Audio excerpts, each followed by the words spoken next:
Alors, il n'attend pas son investiture officielle le 20 janvier prochain pour travailler.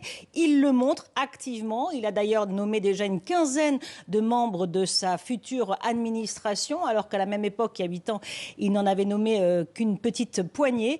Et dernière nomination qui fait beaucoup parler ici aux États-Unis, c'est celle de l'ancienne patronne de la fédération de catch, Linda McMahon, qui va devenir ministre de l'Éducation. Alors, c'est une fidèle des fidèles, une amie très proche de Donald Trump, surtout une très grande donatrice de ses campagnes. Elle était déjà ministre chargée des petites entreprises lors de sa première présidence. Sa nomination est très controversée. D'une part, Linda McMahon n'a pas de parcours dans l'enseignement, un parcours académique. Et puis, surtout, elle est très favorable à ce qu'on appelle le choix, l'école libre en quelque sorte, c'est-à-dire qu'elle est pour qu'on restreigne énormément le système des écoles publiques défendues dans les États dits démocrates, dirigés par des gouverneurs démocrates, et contrairement à l'école privée défendue dans les États conservateurs. Donc ça va être un ministère intéressant à suivre, d'autant que Donald Trump, durant sa campagne,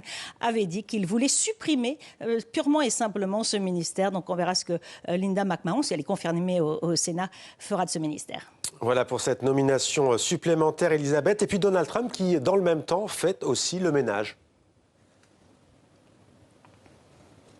Ah oui, ça c'est le Wall Street Journal qui a été le premier à parler de ce décret en préparation pour faire le ménage notamment au sein de l'armée, au sein du Pentagone. Le quotidien titrait même des purges des généraux, ce que Donald Trump parle de généraux woke, c'est-à-dire tous ceux qui se sont en quelque sorte opposés à ses décisions durant son premier mandat, qui ont refusé d'utiliser l'armée pour être utilisée dans les rues, ou encore quand ils se sont opposés à sa vision de l'OTAN, quand il avait envisagé de retirer les États-Unis de l'Alliance Atlantique. Donc là, il envisage une instance qui pourrait renvoyer en fait ces généraux, 3 ou 4 étoiles, qui ne correspondent pas aux standards de Donald Trump. Évidemment, ce n'est pas vraiment une habitude aux États-Unis d'avoir une interférence du gouvernement, de l'exécutif au sein de l'armée. Donc ça provoque beaucoup d'inquiétudes, d'autant que Donald Trump n'a pas caché là encore durant sa campagne qu'il voulait